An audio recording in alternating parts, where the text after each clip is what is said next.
16 months. That's how long Tracy Valencia had existed as a ghost in Richard Herrera's mansion.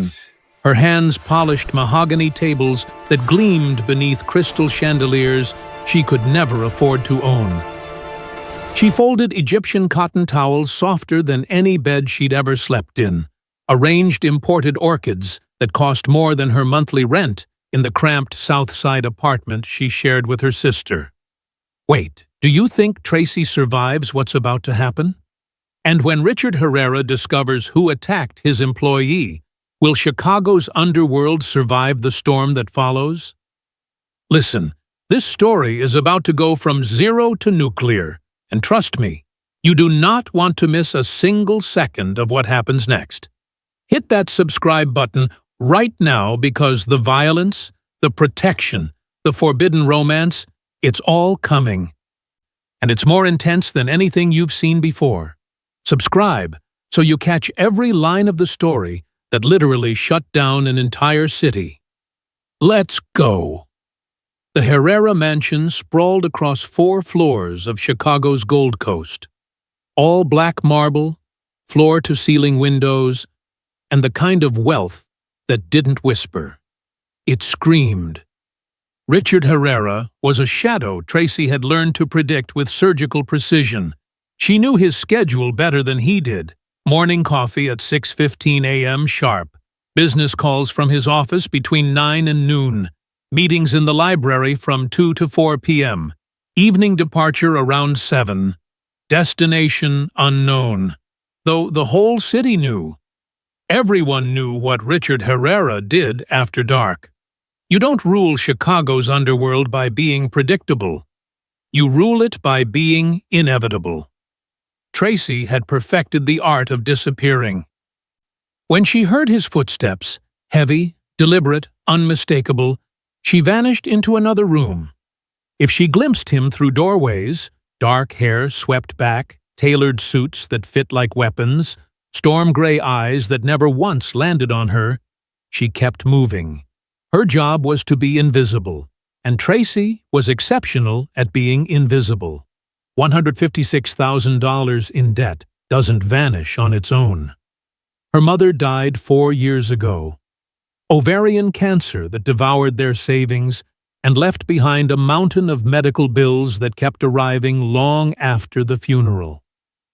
$89,000 in hospital charges, oncology treatments, experimental therapies that bought them 3 more months and destroyed any hope of financial stability. Then, 2 years ago, a drunk driver ran a red light at midnight and stole Isabella's legs, her baby sister, 16 years old, straight-A student. Full scholarship to Northwestern waiting. Now in a wheelchair, doing physical therapy through YouTube videos because Tracy couldn't afford a real specialist. Another $67,000. Payment plans with interest rates that should be illegal. Collections, calls at all hours. Threats of legal action. The weight of it sat on Tracy's chest every morning when she woke up. If you could call 4 hours of restless anxiety dreams waking up. She worked 3 jobs. 5 a.m. Arrived at the Herrera mansion, 2 p.m. Left for her shift at Rosie's Diner on Clark Street. 10 p.m. Overnight janitorial work at the Jefferson Tower office building. Weekends. Whatever extra cleaning gigs she could find. She slept on the Red Line. Ate vending machine food and day-old diner specials. Drank so much coffee, she'd forgotten what water tasted like. 4 hours of sleep. If she was lucky. Her body ran on caffeine, desperation, and the kind of guilt that eats you from the inside out. Guilt for not earning enough. Guilt for leaving Isabella alone so much. Guilt for still being alive when Mom was dead and Isabella couldn't walk. That Thursday night, the grandfather clock in the Herrera mansion's entrance hall chimed 8 p.m. as Tracy finished dusting the banister. November in Chicago meant darkness fell early, and the cold cut straight through your coat. Through the massive windows, she watched the first snowflakes begin to fall, beautiful and merciless. Sofia Herrera, Richard's younger sister who managed the household staff, caught Tracy in the hallway. "You're leaving now?" Sofia asked, concern softening her elegant features. "It's freezing out there. Stay for dinner, please." Tracy forced a smile. "I appreciate it, Sofia, really. But I have to get to my shift at Rosie's." She pulled her threadbare coat tighter and stepped out into the Chicago night. 4 blocks. Just 4 blocks from the Herrera mansion to the Clark Street L station. She'd walked it hundreds of times. This neighborhood was supposed to be safe. Gold Coast, where the wealthy lived and Richard Herrera's protection kept the streets clean. But tonight felt different. The street was quieter than usual. Most storefronts had closed early because of the weather. Only security lights painted everything in amber and shadow. Tracy kept her head down against the snow, exhaustion making her feet move on autopilot. She didn't see them until it was too late. 2 figures stepped out from an alley, blocking the sidewalk. Tracy's heart lurched into her throat. She tried to step around them, but the first man shifted, cutting off her path. "Good evening," he said in a thick Eastern European accent. Shaved head, snake tattoo visible on his neck despite the cold. His companion was taller, broader, silent as stone. "Ventre, I need to get to work," Tracy said, hating how her voice shook. "Please, let me pass." The man's smile had no warmth in it. "We just need your bag and phone, nice and easy." Tracy's hands trembled as she held out her purse and phone. She'd been robbed before, twice. This was Chicago. You gave them what they wanted and prayed they let you go. But then his eyes dropped to her chest, to the gray polo shirt with the small embroidered crest over her heart. The Herrera family insignia. Everything changed. The man's smile turned predatory. He said something in Russian to his companion. The bigger man laughed, a sound like grinding metal. "You work for Herrera," the first man said, stepping closer. "I'm just a cleaner," Tracy whispered. "I don't know anything. I'm nobody." "Nobody?" The man grabbed her collar, yanking her forward. "You wear his mark. That makes you somebody. That makes you a message." He looked at his companion. "Volkov will love this. We finally get to send the Italian a gift he can't ignore." Tracy tried to scream. The first punch caught her across the cheekbone. White-hot pain exploded behind her eyes. She staggered backward, and before she could recover, hands grabbed her arms with bruising force. "This is what happens," the man hissed in her ear, "when Herrera thinks he owns this city." The second hit caught her ribs, then another and another. Tracy stopped counting after the fourth. "Stop fighting. Just survive." But survival instinct kicked in anyway. She thrashed, kicked, tried to bite the hand covering her mouth. Earned herself another punch to the stomach that drove all the air from her lungs. Someone grabbed her hair, yanked her head back. She saw the fist coming toward her face. Then nothing, just darkness and cold, and the distant sound of laughter fading into the snow.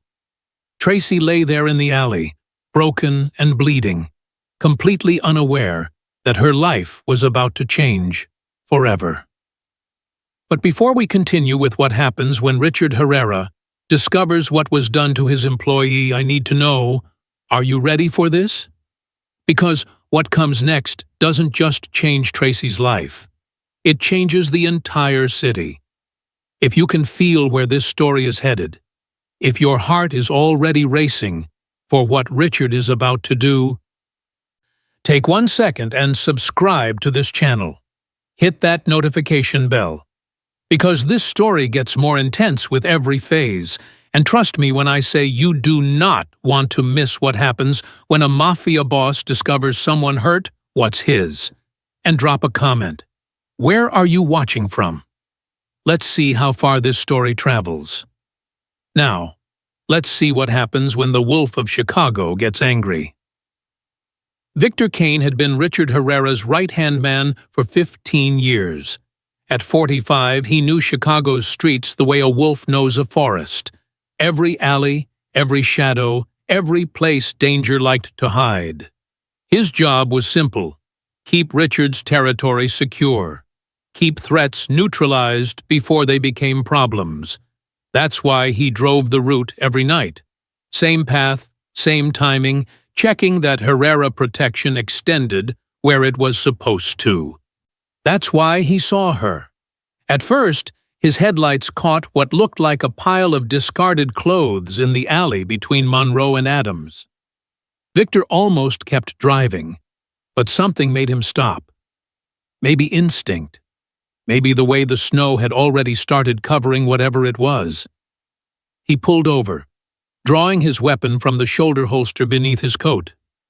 The street was empty, silent except for wind and distant traffic. Victor approached carefully, eyes scanning for ambush.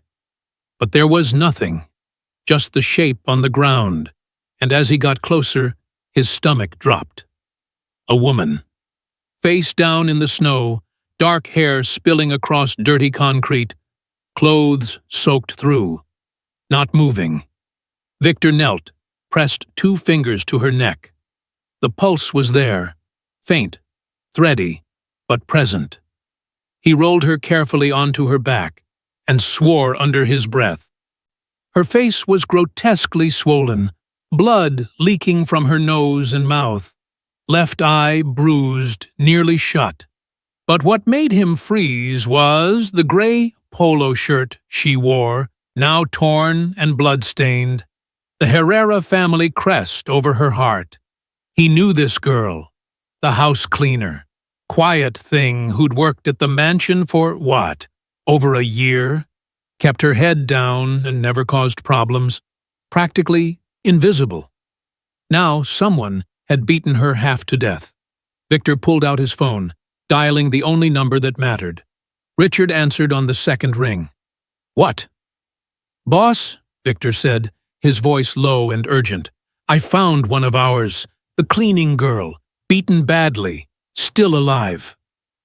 3 seconds of silence stretched across the line. Then, where are you? Monroe and Adams, 4 blocks from the house. Is she conscious? No. Bring her to me. Now.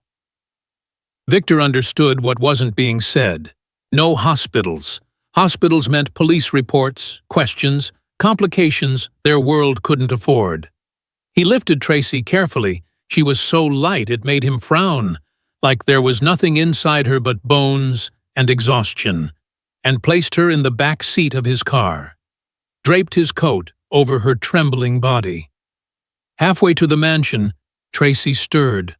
Her eyelids fluttered open just enough to see the car's ceiling, the street lights streaking past, the silhouette of Victor at the wheel. She tried to speak, managed only a broken whisper. Isabella.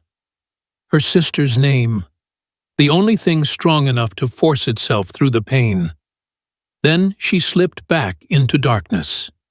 When Victor pulled through the mansion gates, Richard Herrera was already waiting on the front steps. 11 on a Thursday night, and he was still in his work clothes, black suit, tie loosened, but his expression carved from granite. Those storm-gray eyes sharpened like blades as Victor opened the rear door. Careful, Victor murmured, sliding his arms beneath Tracy's broken body. Richard stepped forward, and for the first time in 16 months, he truly looked at the girl who'd existed like a ghost in his home. Her face was destroyed, swollen, bruised, bloodied, her clothes torn and filthy. She looked like she'd crawled out of hell itself. Something cold and terrible shifted in Richard's chest. "Who did this?" His voice was low, controlled, but Victor heard the fury beneath it. The kind of anger that ended in bodies and fire. "Don't know yet, boss," Victor said carefully. "Found her in an alley.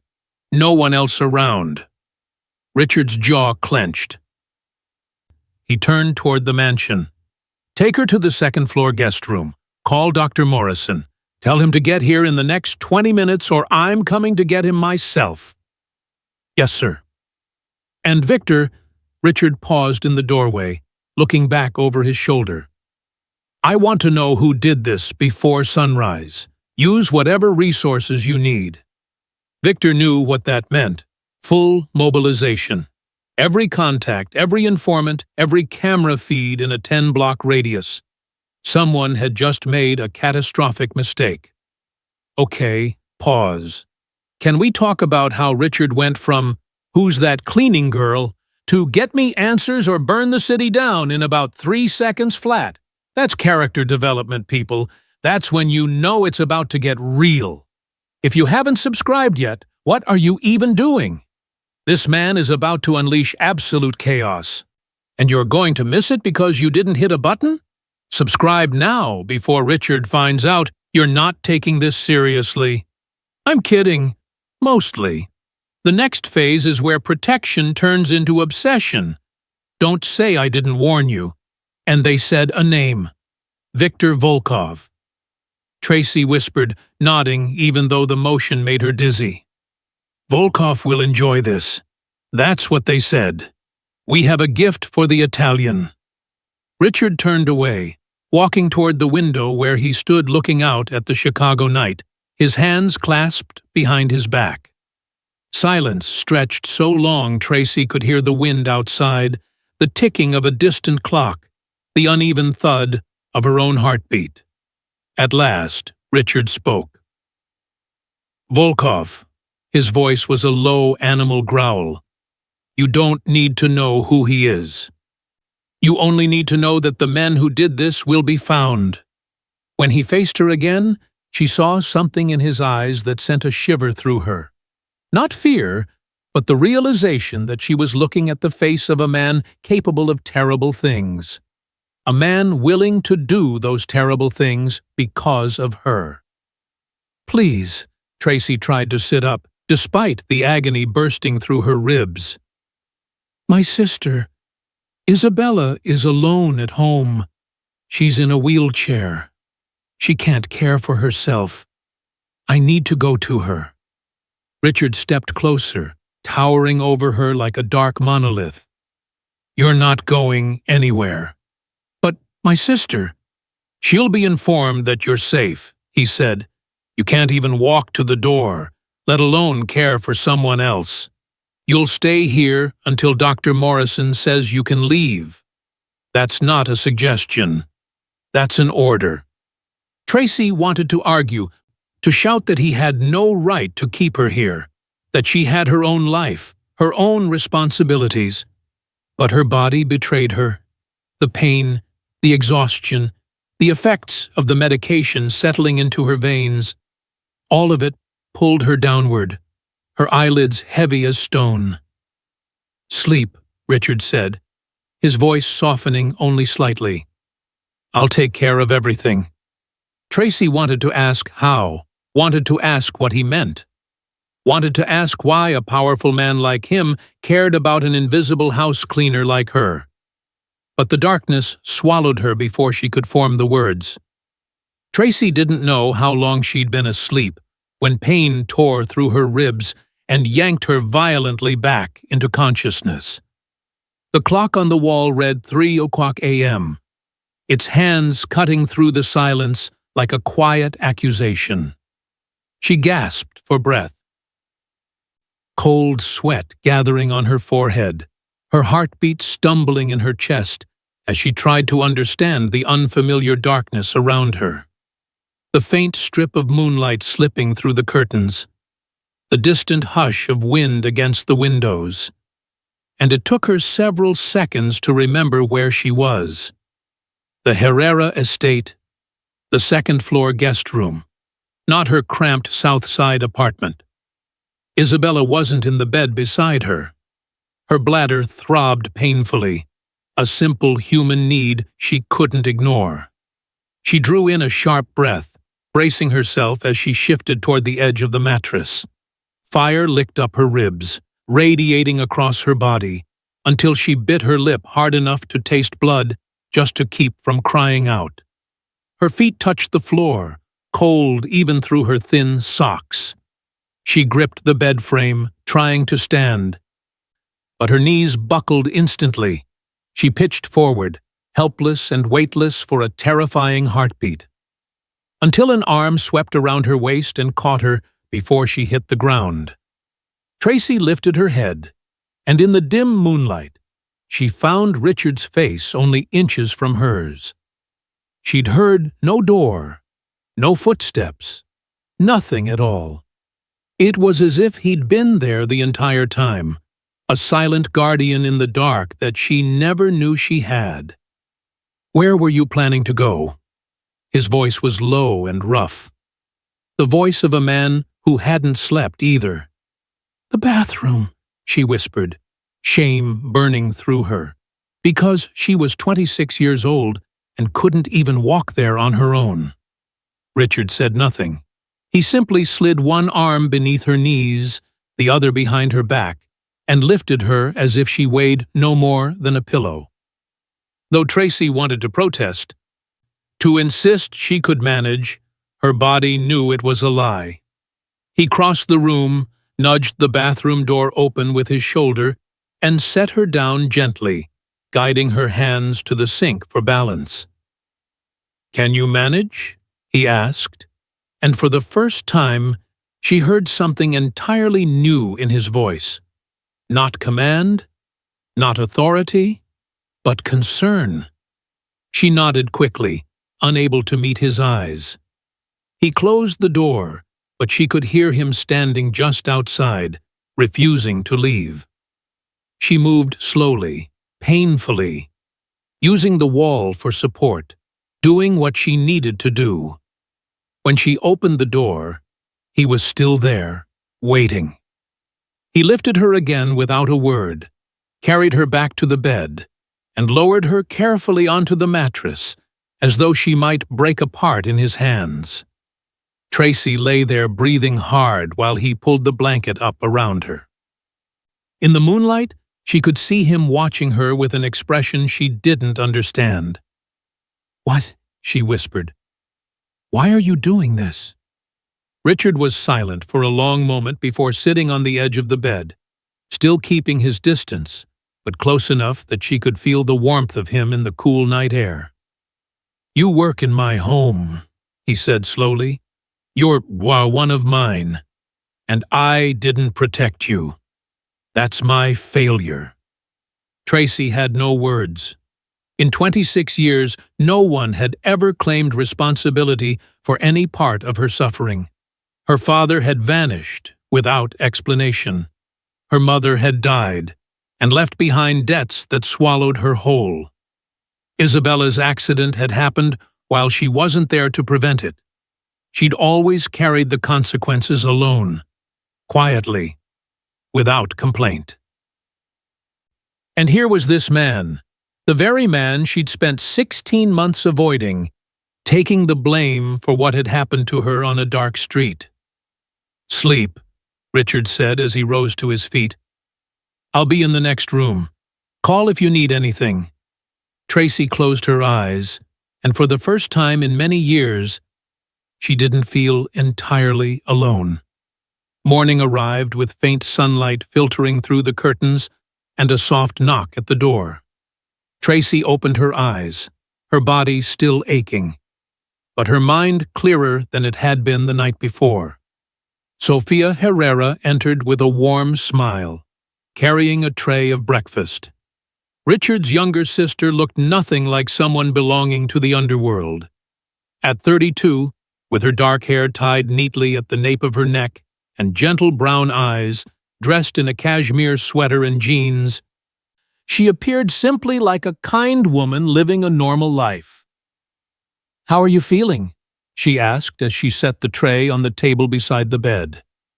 "Sore," Tracy admitted quietly. "But better." Sophia nodded and poured her a glass of orange juice, Soyuz, handing it to her with steady hands. "My brother said your younger sister is on her way." Tracy almost dropped the glass. "What? Isabella? Isabella is coming here?" Sophia's expression softened with sympathy. "Richard sent a car for her early this morning. He thought you'd want to see her, and she'll be safer here." Tracy didn't know what to feel. Gratitude at the thought of seeing Isabella. Fear at the idea of her sister entering this world. Anger that Richard had once again made a decision without asking her.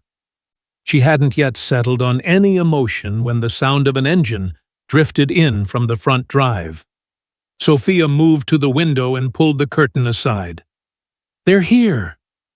Tracy's heart pounded wildly as she tried to sit up, her ribs exploding with pain. Sophia hurried back to help her, adjusting pillows so she could lean against the headboard. A few minutes later, the soft rolling of wheels echoed from the hallway, and the door swung open. Isabella sat there in the wheelchair Tracy had spent 3 months of her salary to buy. Her long dark hair was a tangled mess. Her hazel eyes, the same as their mother's, were wide with worry. Though she was 16, she looked in that moment like a frightened child. "Tracy?" she whispered, her voice cracking. "Tracy!" And Tracy broke. Tears spilled down her cheeks uncontrollably, tears she'd been holding back since last night, since the alley, since waking up in a place that wasn't her home. She cried from pain, from fear, from relief, from guilt. Isabella rolled to the side of the bed and grabbed her hand, crying with her. "They said you were attacked," she stammered through tears. "They said you were hurt. Look at your face. Look at what they did. Who did this to you?" Tracy squeezed her hand, forcing steadiness into her voice. "Just some street thugs," she lied, her voice trembling but determined. "They took my bag and my phone. They hit me when I tried to run. It's nothing serious." "Nothing serious?" Isabella looked at her swollen face, the bruises around her eye, the split lip, and shook her head. "You have broken ribs," the doctor said. "You have broken ribs. You almost died." "I didn't die," Tracy whispered, lifting a hand to smooth her sister's hair, though the motion nearly made her faint from pain. "I'm still here. I'm going to be fine. Don't worry." From the doorway, standing in the shadowed hall, Richard watched the siblings in silence. He saw the way Tracy lied to shield her sister from a harsher truth, saw the way she fought to be strong, although her body was coming apart, saw the way the girl looked at her as if she were her entire world. And he understood why she worked 3 jobs, why she slept 4 hours a night, why she was so thin Marco could lift her as easily as a child. She didn't live for herself. She lived for the girl in the wheelchair. "Prepare a room for her on this floor," Richard told Sophia quietly. "Near Tracy's." Sophia nodded without questioning. "And call the family's physical therapist," he added, glancing at Isabella's unmoving legs. "She needs proper care."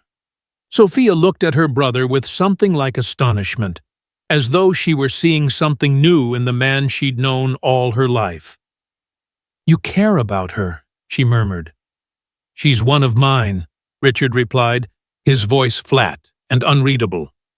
"I take care of my own." Then he turned and walked away.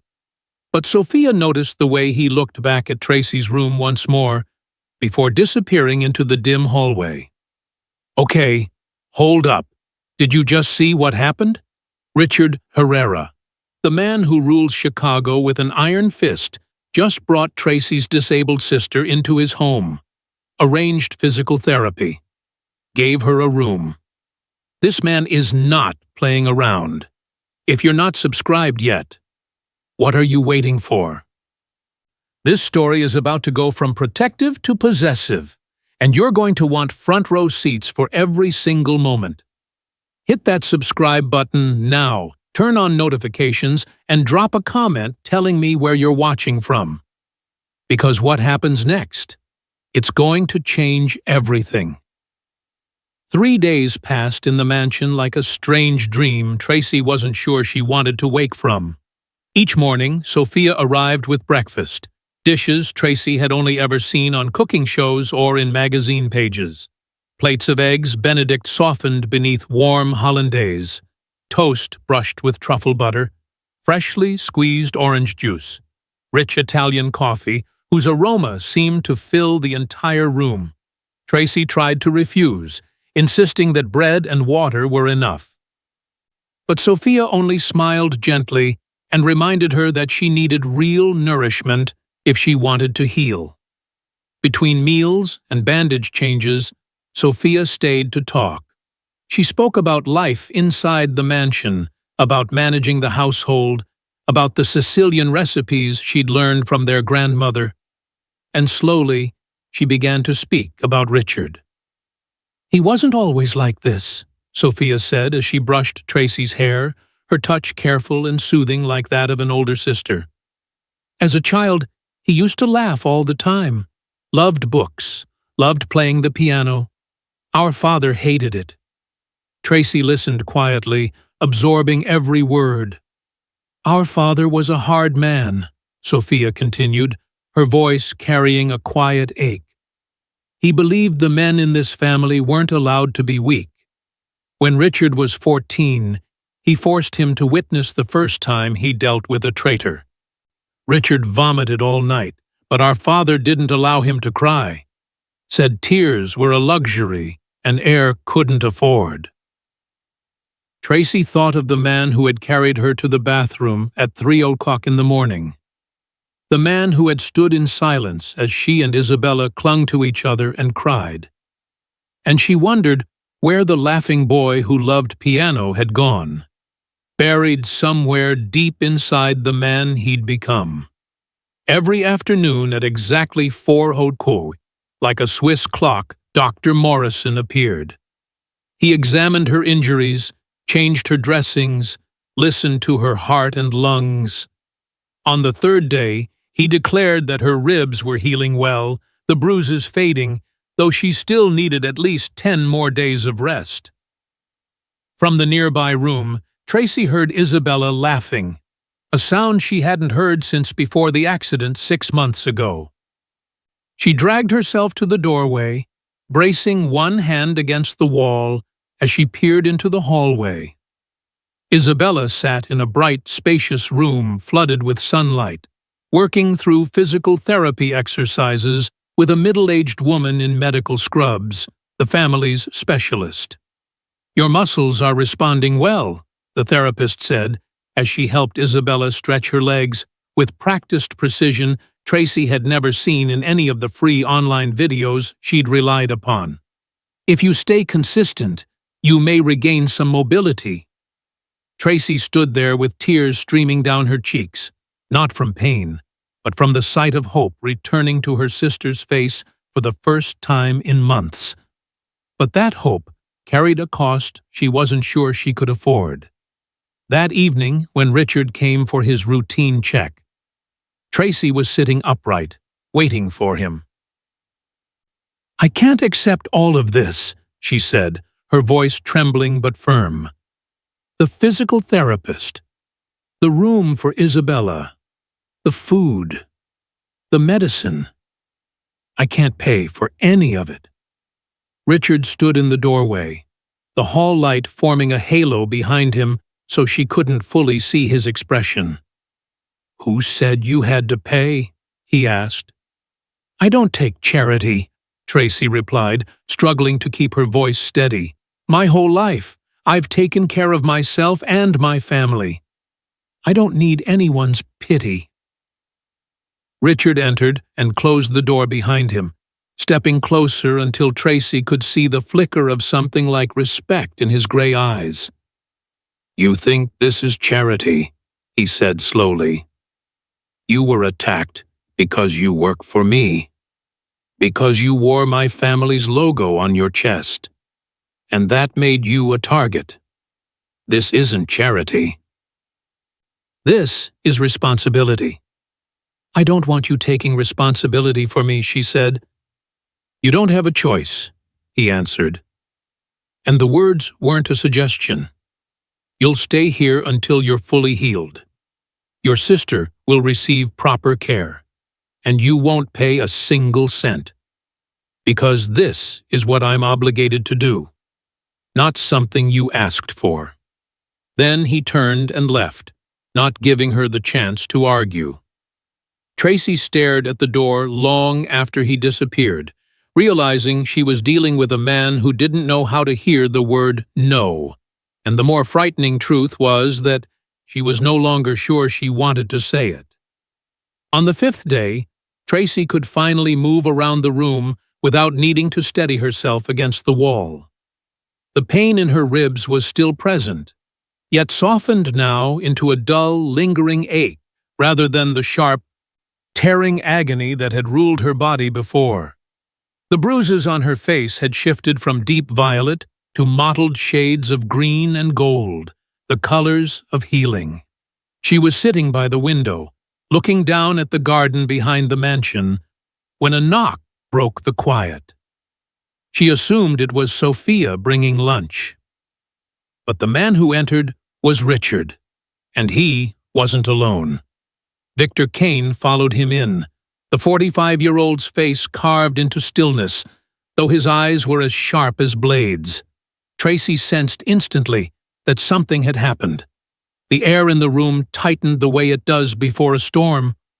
"We found them," Richard said without prelude, "the 2 men who attacked you."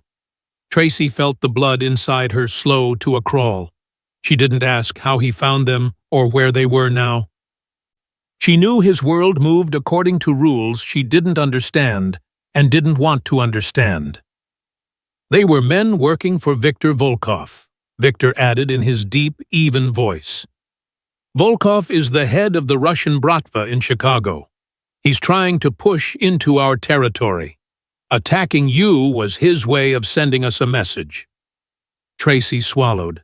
She was only a house cleaner. A woman who scrubbed floors and folded linens. A woman who had never imagined herself as part of a territory war. Yet her body had been used as a canvas for the hatred between dangerous men. Richard stepped closer, close enough that she had to tilt her chin upward to meet his gaze. His gray eyes weren't cold today, but burning with something dark and volatile. "Do you want to know what happened to them?" he asked, his voice soft as a feather and heavy as lead. Tracy looked into his eyes and saw the answer there, buried deep in the storm-colored gray. Saw violence, saw blood, saw things no ordinary person should ever see. "No," she whispered, firm despite the tremor in her voice. "I don't want to know." Richard nodded once, slowly, as though she'd passed a test she never asked to take. He didn't seem surprised or disappointed. Perhaps he'd known her answer before she gave it. "Good," he said. "There are things you don't need to carry in your mind. But there's one thing you do need to know." He leaned down, his face only inches from hers. She could smell the faint blend of sandalwood and cigar smoke on his skin. Could see the pale scar along his left temple as clearly as if it were etched in glass. "They will never touch you again," he said, each word falling with the weight of a sentence passed. "No one will touch you again. Not ever." Tracy understood without asking. Those men were no longer alive, or if they were, they wished they weren't. She knew she should feel fear, should feel revulsion, should want to run from this man and from the violent world he inhabited. But instead she felt something else, something she didn't dare name, safe. For the first time in a very long time, she felt safe. Victor left first, leaving Richard standing beside her at the window. "Are you afraid of me?" he asked, his gaze turned toward the garden. Tracy considered the question for a long moment. "No," she answered truthfully. "I should be. But I'm not." Richard turned to look at her, and in the brief flicker of an instant, she saw something soft move through his gray eyes before it vanished as quickly as if it had never been there at all. That night, Tracy couldn't sleep. Not because of pain, which had eased into manageable soreness, but because her thoughts kept spiraling through her mind like a relentless storm. She thought of the two men who had attacked her, of what had been done to them. She thought of Richard and the way his eyes had burned when he promised that no one would ever touch her again. She thought of her life slowly tangling itself with a world she didn't belong to. Near midnight, she rose from the bed, pulled on the soft robe Sophia had lent her, and stepped into the hallway. The mansion lay silent like a slumbering castle, moonlight pouring through the tall windows and stretching into pale silver paths across the hardwood floors. Tracy wandered without purpose other than to breathe beyond the four walls of her room. Her feet carried her downstairs, through corridors she'd once cleaned every day but had never truly seen, until she noticed a faint glow spilling from the cracked door of the library. She hesitated. She should go back. She shouldn't intrude upon her employer's private sanctuary in the middle of the night. But her feet betrayed her. She pushed the door open. The Herrera Library was as large as her entire South Side apartment, mahogany shelves reaching to the ceiling, filled with leather-bound books stamped in gold. The fireplace crackling softly in the quiet room. Richard sat in a leather armchair beside the fire, a glass of whiskey in hand, eyes fixed on the dancing flames. He wasn't wearing a suit, just an open-collared white shirt, sleeves rolled up, black trousers. His dark hair fell slightly over his forehead instead of being perfectly slicked back. He looked different, like a man who couldn't sleep and was drinking alone at midnight, simply because the night was too long. "You can't sleep?" he asked without turning, as if he'd known she was standing there the whole time. Tracy walked in, her bare feet sinking into the thick Persian rug. "No," she answered softly. "You either." Richard finally looked at her, the firelight reflecting in his gray eyes, warming them, humanizing them. "I rarely do," he said, gesturing to the armchair across from him. "Sit." Tracy curled into the chair, knees drawn up like a small cat, the cushions enveloping her in comfort she'd never known. Richard rose, poured her a small glass of whiskey, and handed it to her. "Helps with sleep." Tracy took the glass and sipped carefully, the rich heat sliding down her throat and spreading through her chest. They sat in silence for a while, both gazing into the flames. It wasn't an uncomfortable silence. It felt natural, strangely familiar, as though they'd done this many times before. "May I ask you something?" Tracy said at last, breaking the hush. Richard tilted his head slightly, inviting her to continue. "Why?" Tracy set the glass down and turned to face him fully. "Why are you doing all of this? I'm only a house cleaner, one among dozens of your employees. You didn't know my name until last week. So why? Why did you bring me here instead of sending me to a hospital? Why call your private doctor?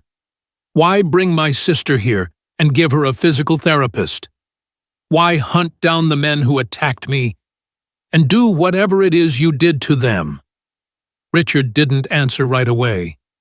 He looked at her for a long moment, as if deciding which truth to give her. Then he set down his drink and leaned forward, elbows resting on his knees. Because you're mine, he said, his voice low and certain. Tracy opened her mouth to object, but he lifted a hand to stop her. You don't understand what that means in my world. Everyone who works for the Herrera family, from the managers to the cleaners, becomes part of this family. They're protected. They're cared for. In return, they're loyal. That's how we operate. That's how we've survived for 3 generations. But I didn't ask to be protected, she whispered. No one asks, he replied. It's their right when they belong to this family, and it's my responsibility as the head of it. You were attacked on my territory, wearing my crest. That wasn't simply an attack on you, it was an attack on me. On everything I represent. If I don't respond, I look weak. And in this world, weakness means death. Tracy listened, trying to understand the logic of a life so far removed from her own. So this is about honor, she said quietly. About power. For a moment, something softened in Richard's eyes. If it were only that, he said slowly, I would have sent you to a hospital with some money for your trouble and forgotten you by morning. But I didn't. He paused, his gaze holding hers. Have you asked yourself why? Tracy didn't answer. She didn't know the answer, and she feared that if she asked, it would change everything. Then why? She whispered. Richard looked at her for a very long time. Because I don't know, he said at last. And for the first time, Tracy heard uncertainty in the voice of the man who controlled everything.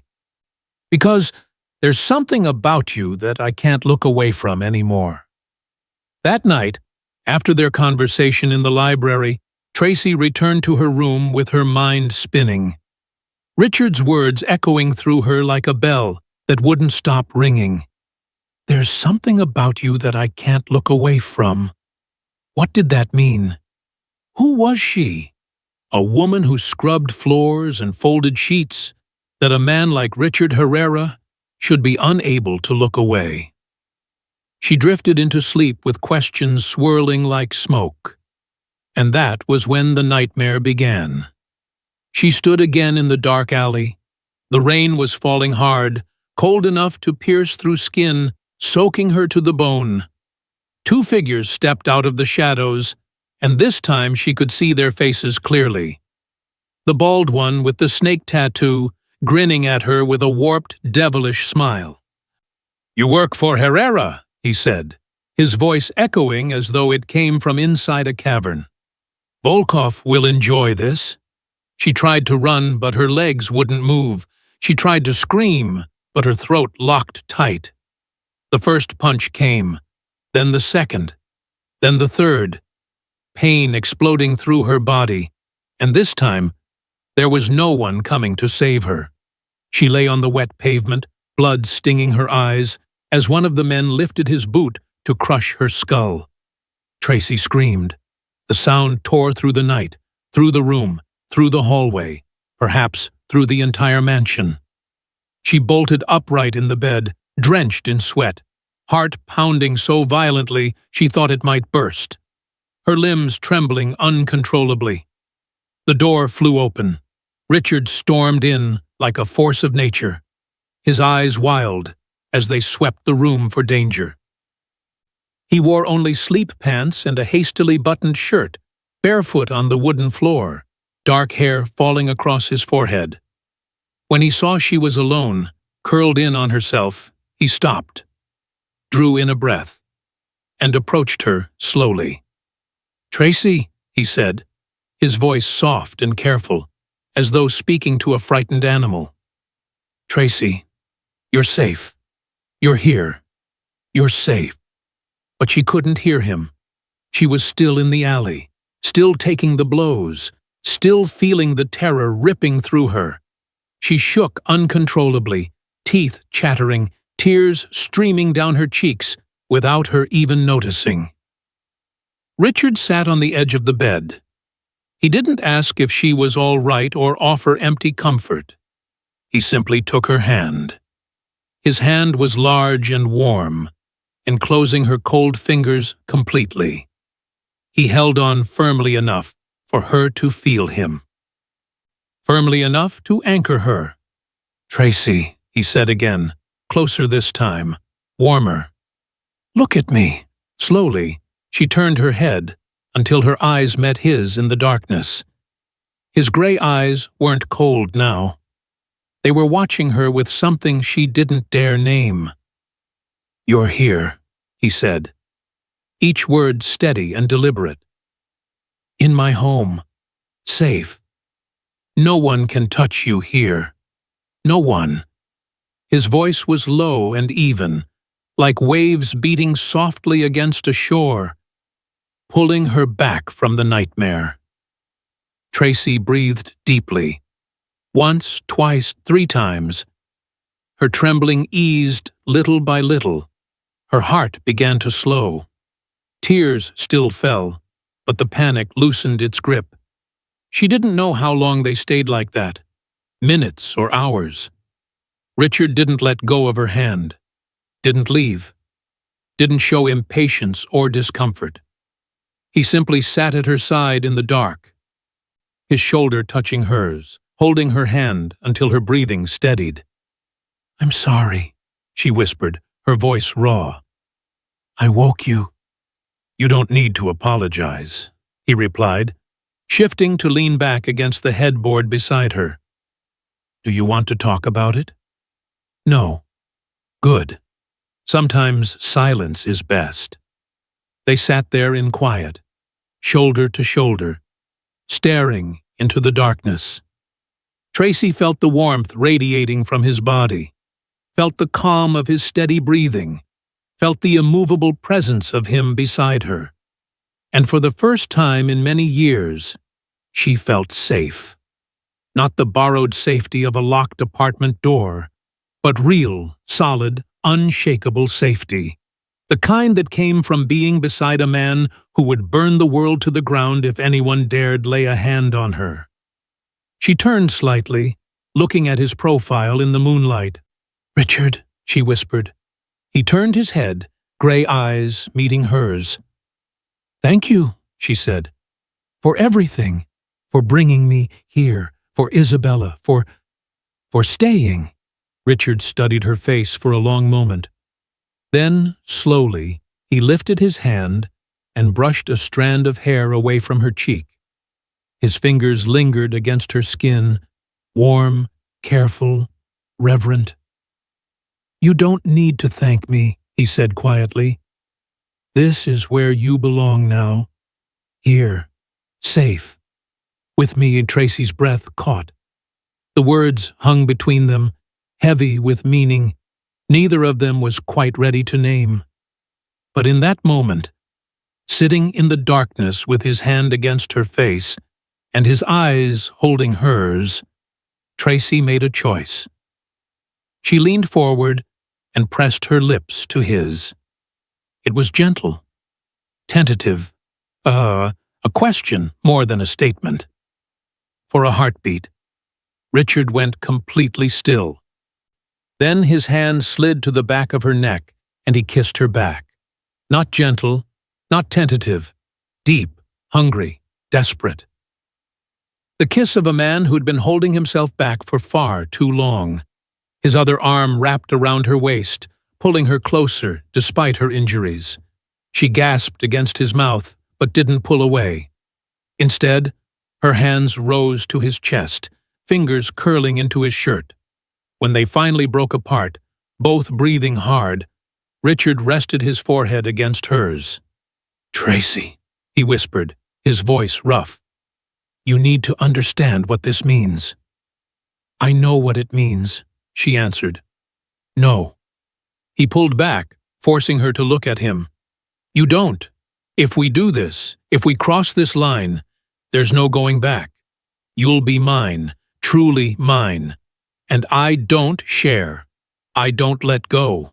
Once you're mine forever." Tracy should have been frightened by the possessiveness in his words, by the dark promise in his eyes. But she wasn't. "Then I'm yours," she whispered. "Forever." Richard stared at her for one more long moment, searching for hesitation, for doubt, for fear. He found none, and then he kissed her again, sealing the promise between them. A promise that would reshape both their worlds, a promise that would shut down the entire city, because Richard Herrera had finally found something more valuable than his empire, and heaven help anyone who tried to take her away. Oh my God! Did that just happen? Did Tracy and Richard just… Okay, if you're not subscribed after that, I genuinely don't know what you're waiting for. This story is about to explode into full-scale warfare, forbidden obsession, and a love story that will literally bring Chicago to its knees. Subscribe now, turn on all notifications, and get ready for the final chapters where everything we've been building comes crashing down in the most spectacular way possible. Drop a comment and tell me, Team Tracy or Team Richard? Or are you Team Burn It All Down? Let's go! 10 days had passed since the night Tracy and Richard crossed the line that could never be uncrossed. 10 days of living two parallel lives. By day, Tracy was still the house cleaner of the Herrera mansion, pushing her cart through hallways, wiping marble surfaces, replacing flowers in crystal vases. When she passed Richard in the corridor, she lowered her head in polite greeting like any other employee, while he returned the gesture with a neutral expression, as though she were simply one among dozens who worked under him. No one suspected. But each night, when the mansion fell into sleep and darkness draped the long halls, Tracy slipped quietly from her room and walked to the door at the end of the third-floor hallway where Richard's bedroom lay. A door she never knocked on, because she never needed to. It always opened at the slightest push, as though he'd been waiting for her. He was usually seated in the dark beside the window, overlooking the glittering lights of Chicago, a glass of whiskey in hand. And when she entered, he said nothing, only opened his arms. And Tracy went into them as though that were the place she had always belonged. They talked for hours about great things and small ones. Tracy told him about her childhood, about the tiny apartment on the south side where she grew up, about the smell of the chocolate chip cookies her mother baked every Sunday, about the day her father left without a single word when she was 8, about the phone call from the hospital announcing that her mother had been diagnosed with stage 4 ovarian cancer, about the nights she sat beside the hospital bed reading to her, about the final smile her mother gave before she closed her eyes forever. Richard listened to everything without interrupting, without offering empty comforts, simply holding her hand as though her stories were the most important thing he'd ever heard. And then he spoke too, telling her about his father, Dominic Herrera, the man who built this empire from blood and ruthlessness. Telling her about the lessons forced upon him from the age of 10, lessons about power and cruelty, and never allowing anyone to see weakness. Telling her about the first night he had to kill, at 19, when his father placed a gun in his hand and said it was the only way to become a man in their family. Telling her about the nightmares that still visited him, the faces of those he'd killed appearing in his dreams, the guilt he never allowed himself to show before anyone. Tracy listened without judgment or fear, simply holding his hand tighter. They learned each other through the smallest things. Tracy discovered that Richard liked black coffee without sugar in the morning, but preferred Earl Grey with a touch of honey at night. That he hated the scent of roses because they reminded him of his mother's funeral. That he read before sleeping, always Russian classics, and folded the corner of the page instead of using a bookmark. Richard learned that Tracy bit her lip when she thought, twisted her fingers when she worried, sang softly to herself when she believed no one could hear, that she liked cold pizza for breakfast, hated spicy food, but loved wasabi, and always read the last page of a book before beginning it. During these nights, Richard slept more easily, something Tracy noticed in the second week when she woke at 4 o'clock in the morning to find him still asleep, his face peaceful in a way she'd never seen. The dark circles beneath his eyes had lightened.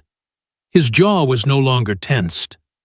His whole demeanor was younger, unburdened, as though her presence removed part of the weight he'd carried for so many years.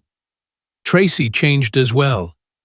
For the first time in many years, she no longer dreamed of that dark alley, no longer felt fear settling over her when night came, because she knew that no matter how dangerous the world outside might be, there was a man willing to burn it all down to keep her safe, and she was lying in his arms every night. That morning, the 11th day, everything changed. Tracy was in Richard's office, dusting the bookshelves while he worked at his desk. They'd grown comfortable with this routine, her working silently while he handled business, stealing glances when they thought the other wasn't looking. The knock at the door was sharp, urgent. "Come," Richard said without looking up. Victor Kane entered, his face carved from stone. But Tracy saw something in his eyes that made her stomach drop. Fear. "Boss," Victor said quietly. "We have a situation." Richard's head snapped up. He glanced at Tracy, then back at Victor. "Speak." Victor held out a plain manila envelope. "This was left at the front gate 20 minutes ago. No cameras caught who delivered it." Richard took the envelope, opened it, and pulled out a single photograph. Tracy watched the color drain from his face. His jaw clenched so tightly she could hear his teeth grind. His knuckles went white around the edges of the photo, and his eyes, those storm-gray eyes, turned to ice. "Get out," he said to Victor, his voice deadly calm. Victor left immediately, closing the door behind him. Tracy set down her duster, her heart hammering. "Richard? What is it?" He didn't answer, simply held out the photograph. Tracy took it with trembling hands. It was a picture of her. Captured as she walked through the back garden of the estate 3 days ago, her hair lifted by the wind, a smile softening her mouth as she looked at something off camera. A photograph taken from far away, through the fence with a professional telephoto lens. Someone had been watching her. Inside the grounds she believed were safest. Tracy flipped the photo over. On the back, written in elegant Cyrillic script, was a message, and beneath it, an English translation in different handwriting. "Beautiful girl. Such a shame if something happened to her." Signed, V. Volkov.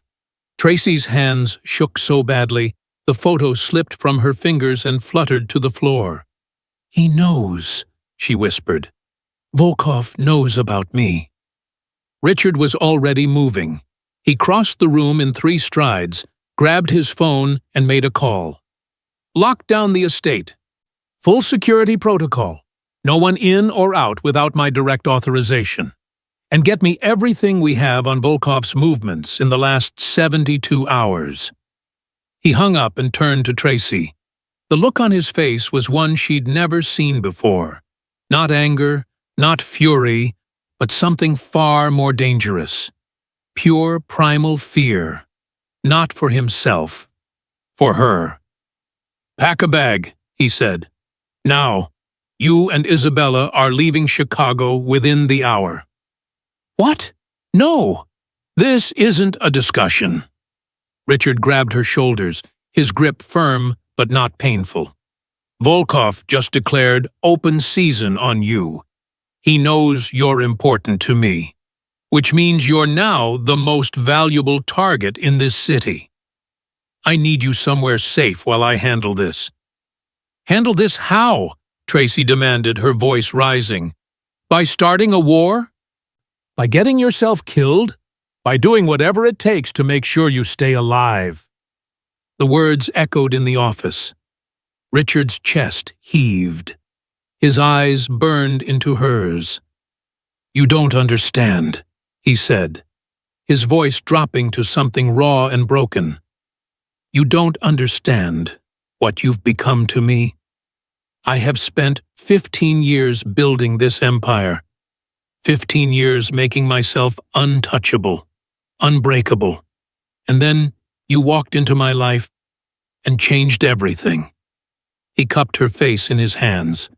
"I can lose territory, I can lose money, I can lose soldiers, but I cannot, I will not, lose you. So you're going to pack a bag, take your sister, and get on a plane to somewhere Volkov can't reach.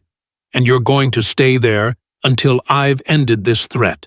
Do you understand me?" Tracy stared at him, tears streaming down her face. She understood what he wasn't saying, that he was choosing her over everything, over his pride, over his reputation, over the empire he'd spent his life protecting. "No," she whispered. Richard blinked. "What?" "No," Tracy said more firmly. "I'm not running. I'm not leaving you to face this alone.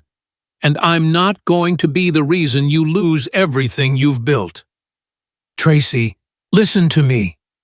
She grabbed his wrists, holding his hands against her face. "You said once that I'm yours. That once I'm yours forever. Well, it goes both ways. You're mine too, and I don't abandon what's mine." Richard stared at her as though she'd just spoken an alien language. "If Volkov wants a war," Tracy continued, her voice steady despite the fear coursing through her, "then we face it together. Not with me hiding somewhere while you put yourself in danger. Together." "You could die," Richard said hoarsely. "So could you," Tracy shot back. "And if you think I'm going to sit in some safe house while that happens, you don't know me at all." For a long moment, Richard said nothing. Then he pulled her into his arms and held her so tightly she could barely breathe. "You're going to be the death of me," he whispered into her hair. "Not if I have anything to say about it," Tracy whispered back. Richard made his decision within the hour. If Tracy wouldn't leave, then he'd do something he'd never done in 15 years of ruling Chicago's underworld. He'd negotiate, not from a position of weakness. Richard Herrera never showed weakness, but from a position of priority. And his priority had changed from empire to the woman currently sitting in his war room, refusing to leave his side. "You're insane," Elder Thomas Brennan said when Richard announced his plan. At 73, Thomas had been the Herrera family's advisor since Richard's grandfather ran the organization. He'd seen 3 generations of leadership, countless wars, and never once had he seen a Herrera back down. Until now. "Viktor Volkov wants a war," Richard said calmly, standing at the head of the long mahogany table. "He's been pushing into our territory for months. The attack on Tracy was a test, to see if I'd retaliate or negotiate. I retaliated by eliminating his men, so he escalated by threatening her directly. He placed the photograph on the table, the dozen men seated around it. Captains, enforcers, advisors, all leaned forward to look. Their faces hardened. This changes the calculation," Richard continued. "If we go to war, Tracy becomes his primary target. He'll come for her to hurt me, and I can protect her here. But protection requires resources, men, attention, focus, all of which I'll need directed at the war itself. So what are you proposing? Dante Cruz asked. The captain of Richard's guard was a bull of a man, 6'4", covered in scars, loyal to the bone. A meeting, Richard said. Tomorrow. Neutral ground. I'll offer Volkov what he wants. Territory concessions in exchange for leaving Tracy alone. A treaty. The room exploded. You can't be serious. We don't negotiate with the Russians. Your father would never— My father is dead. Richard's voice cut through the chaos like a blade. And I am not my father. I make the decisions now. And my decision is that this woman's life is worth more than pride. He looked around the table, meeting each man's eyes. If any of you have a problem with that, the door is behind you. No one moved, but Tracy saw the doubt in their faces, the questions, the wondering if their boss had gone soft, if the legendary Wolf of Chicago had finally found his weakness. And she hated it, hated being the reason these men doubted him, hated being the crack in his armor. But when she tried to speak, tried to tell Richard she'd leave after all, he placed a hand on her shoulder and squeezed. A silent message. Stay. Trust me. So she did. The meeting was set for the following evening at Giancarlo's, a high-end Italian restaurant in the Loop that served as neutral ground for exactly these kinds of negotiations. Richard arrived with Victor Kane and 2 other guards. Tracy stayed at the mansion under heavy security, pacing the library like a caged animal, while Isabella watched with worried eyes. He'll be okay, Isabella said, though her voice was uncertain. You don't know that, Tracy whispered. She'd kissed Richard before he left. A long, desperate kiss that tasted like goodbye, even though she refused to believe it would be. Come back to me, she'd whispered against his mouth. Always, he'd promised. Now she waited, counting the minutes, imagining every terrible outcome. What if Volkov had set a trap?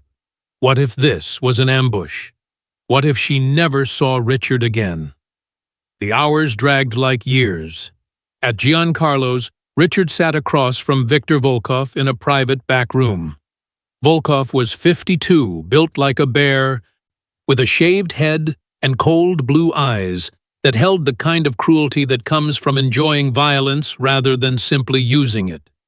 Richard Herrera, Volkov said in heavily accented English, his smile revealing gold teeth, the great Wolf of Chicago. Come to my table with his tail between his legs.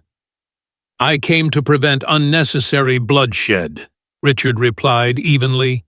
Volkov laughed, a harsh, grating sound. Bloodshed is only unnecessary if you're the one bleeding. But I understand. You have a new pet. Very pretty girl. I can see why you want to keep her safe. Richard's jaw clenched, but he kept his voice level. The girl is off limits. That's non-negotiable. Everything is negotiable, Volkov said, leaning forward. Question is, what are you willing to pay? South Docks territory, Richard said. Full access. 20% of the import revenue for 2 years. Then it reverts to standard protection fees. It was a massive concession. The South Docks generated millions annually. Volkov's eyes gleamed. And in exchange, you stay out of Gold Coast. You don't touch my family. You don't touch my people. And you never, ever go near Tracy Valencia or her sister again. Just her? Volkov asked slyly.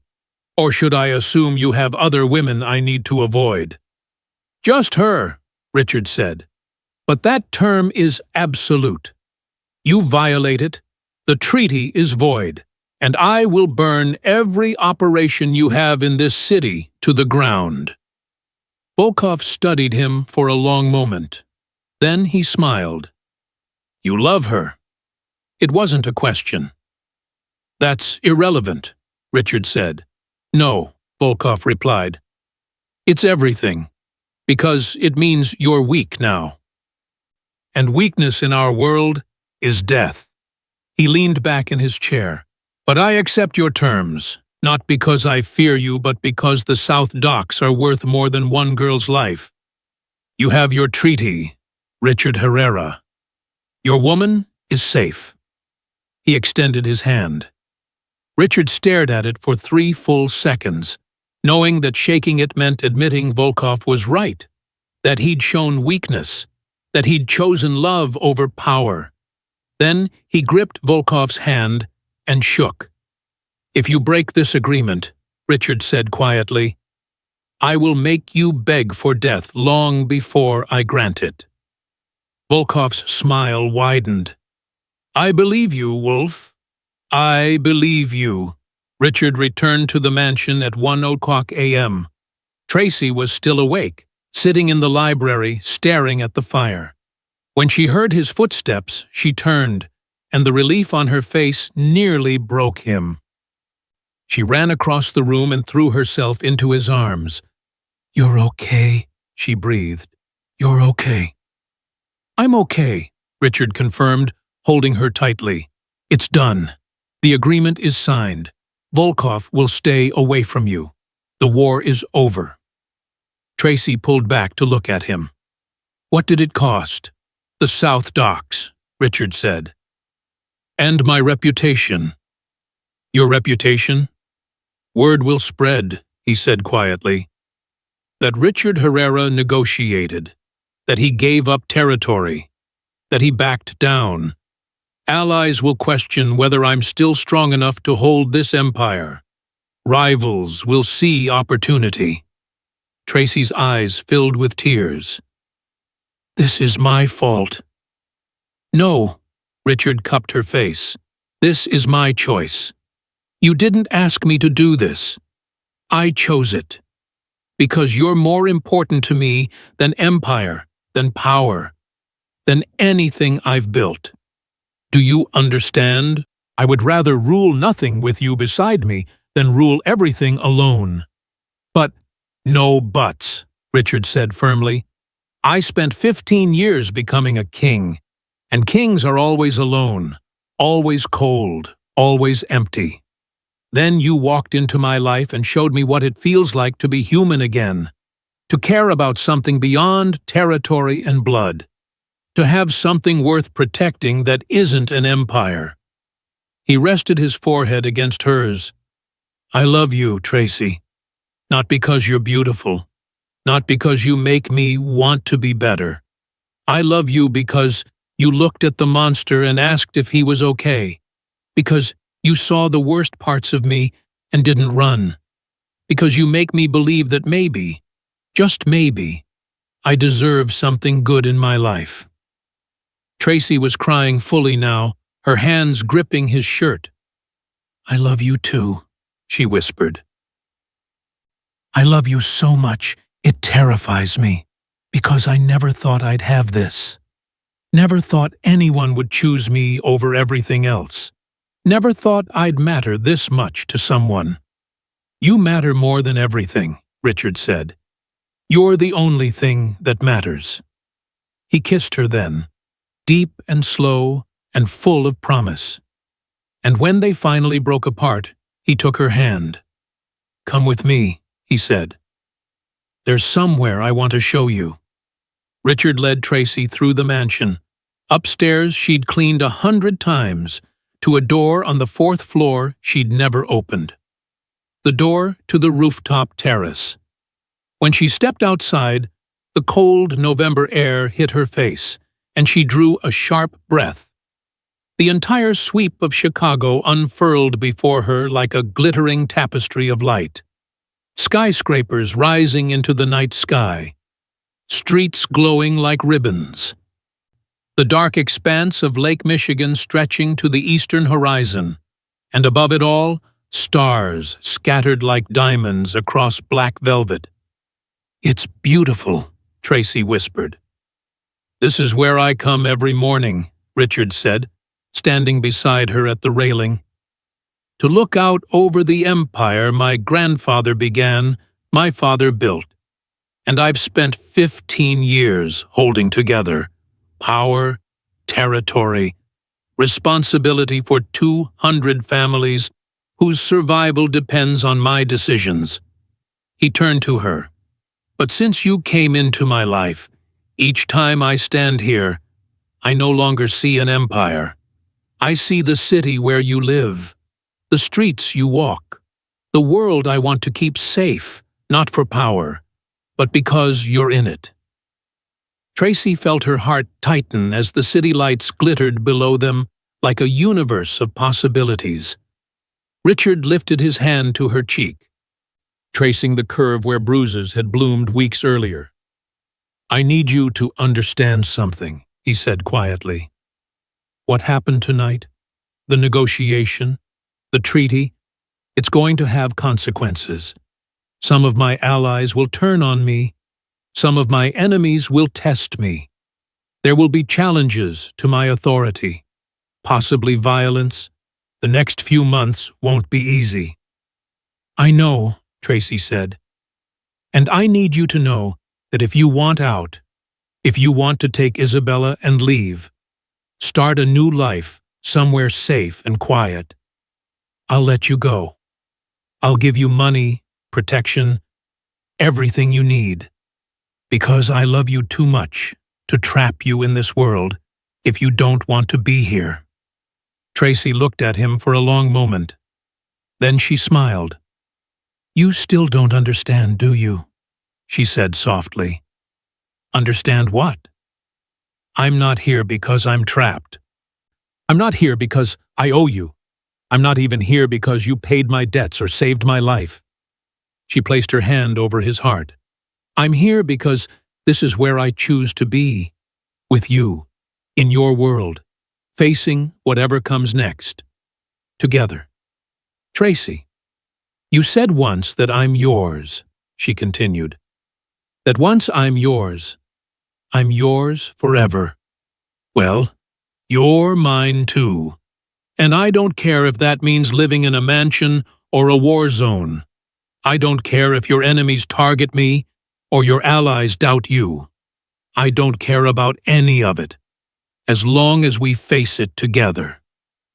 Richard stared at her, and for the first time since she'd known him, she saw tears gathering in those storm-gray eyes. "You're absolutely sure?" he asked hoarsely. "I've never been more sure of anything in my life," Tracy said. Richard pulled her into his arms and held her like she was the only solid thing in a world that had started to crumble. "Then we'll face it together," he whispered into her hair. "Whatever comes, we'll face it together." They stood there on the rooftop, wrapped in each other's arms, as the first light of dawn began to paint the eastern horizon in shades of violet and gold. And Tracy realized something. For the first time in years, maybe in her entire life, she wasn't thinking about debt or work or all the burdens she'd carried for so long. All of it had been lifted from her shoulders. The $156,000 debt, gone. Isabella receiving the best care, slowly healing. And she was standing in the arms of a man who loved her enough to sacrifice his empire just to keep her safe. Her life would never be normal. She knew that. She would live in a world of shadows and violence, of silent wars and watching enemies. But she wouldn't live it alone. "Are you ready?" Richard asked, as the sun rose fully over the horizon, bathing Chicago in gold. Tracy looked up into those warm gray eyes she had never seen so unguarded, and said, "With you? Always." 3 months later, Chicago's underworld had changed. As Richard predicted, word of his negotiation with Volkov spread like wildfire. Some allies saw it as weakness and pulled away. Some rivals tested his borders, thinking the wolf had lost his teeth. They learned otherwise. Richard proved violently, decisively, that choosing love over pride didn't mean he'd become soft. If anything, having something to protect made him more dangerous. Two rival families who tried to push into Herrera territory were crushed within a week. An ally who'd publicly questioned Richard's strength found his operations shut down by federal raids that seemed remarkably well-timed and well-informed. The message was clear. Richard Herrera had changed his priorities, but he was still the most dangerous man in Chicago. But there were other changes too. Changes no one expected. Richard restructured the family's operations, reducing protection rackets that targeted small businesses, cutting ties with human trafficking networks that some of the old guard had maintained, investing in legitimate businesses that provided jobs for the families under his protection. "You're going soft," Elder Thomas Brennan said one afternoon in Richard's office. "No," Richard replied calmly. "I'm getting smart. The old ways worked for my father's generation. But times change, and if I want this empire to last another 3 generations, it needs to evolve." Thomas studied him for a long moment. Then he smiled. "Your father would be proud," he said, "even if he'd never admit it." Tracy's life had transformed too. She no longer worked as a house cleaner, though she'd insisted on continuing for the first month until Richard had finally convinced her that she didn't need to prove anything. Instead, she'd enrolled in community college, studying business administration. Because if she was going to be part of this world, she wanted to understand it, wanted to help Richard build something better than what came before. Isabella was thriving. 6 months of intensive physical therapy had restored partial mobility to her legs. She couldn't walk long distances yet, but she could stand, could take steps with assistance, could finally see a future beyond the wheelchair. She'd also been accepted to Northwestern on that full scholarship she'd thought was lost forever. "You did this," Isabella said one evening as they sat together in the mansion's garden. "You saved me." "No," Tracy said, squeezing her sister's hand. "We saved each other. That's what family does." But not everything was perfect. There were still nightmares, for both of them. Tracy would wake sometimes at 3 a.m., gasping from dreams of the alley, and Richard would be there holding her, reminding her she was safe. Other nights, it was Richard who woke, haunted by the faces of men he'd killed, the choices he'd made, the blood on his hands. And Tracy would hold him, running her fingers through his hair, whispering that the past didn't define him, that he was more than the violence, that she loved every part of him, the darkness and the light. They were healing each other, piece by piece. 6 months after that night on the rooftop, Richard took Tracy back there. It was a warm May evening, the city spread out below them like a sea of stars. "I have something for you," Richard said. He pulled a small black box from his pocket and opened it. Inside was a ring, not ostentatious, not dripping with diamonds like some Mafia boss's girlfriend might expect. Simple, elegant, a single emerald surrounded by small diamonds, set in platinum. "It was my mother's," Richard said quietly. "The only thing of hers I kept. She would have liked you." Tracy's hand flew to her mouth, tears already streaming down her face. "Tracy Valencia," Richard said, dropping to one knee. "You walked into my life as an invisible ghost, and you became the only thing I can see. You looked at a monster and saw a man. You stood beside me when everyone else thought I was weak. You chose this world, chose me when you could have run." His voice cracked slightly. "I don't deserve you. I know that. But I'm asking anyway. Will you marry me? Will you let me spend the rest of my life proving that you made the right choice?" Tracy couldn't speak through her tears, so she nodded, once, twice, then dropped to her knees in front of him and kissed him with everything she had. "Yes," she whispered against his lips. "Yes, yes. 1,000 times yes." Richard slid the ring onto her finger, and it fit perfectly, as though it had been waiting for her all along. They were married 3 months later in a small private ceremony. Not the massive Mafia wedding some expected. Just family and close friends in the mansion's garden. Sophia stood as Tracy's maid of honor. Victor Kane as Richard's best man. Isabella cried happy tears the entire time. When Richard kissed his bride, Chicago's underworld held its breath. Because Tracy Valencia was no longer just the house cleaner who'd been attacked. She was Tracy Herrera now, wife of the most powerful man in Chicago. And that changed everything. 1 year after the attack that started it all, Tracy stood in Richard's office, their office now, reviewing the books for their new community center. It was one of the legitimate businesses Richard had started, a place that provided job training, education programs, and support for families struggling the way Tracy's family had struggled. She'd named it after her mother. "You're building something good here," Richard said, watching her work. Tracy looked up and smiled. "We're building something good. Together." Richard crossed the room and pulled her into his arms. "Do you ever regret it?" he asked quietly. "Choosing this life?" Tracy thought about it. Thought about the woman she'd been 16 months ago, exhausted, invisible, drowning in debt with no hope of rescue. Thought about the woman she was now, educated, empowered, loved beyond measure, using her experience to help others. "Not for a second," she said. "You?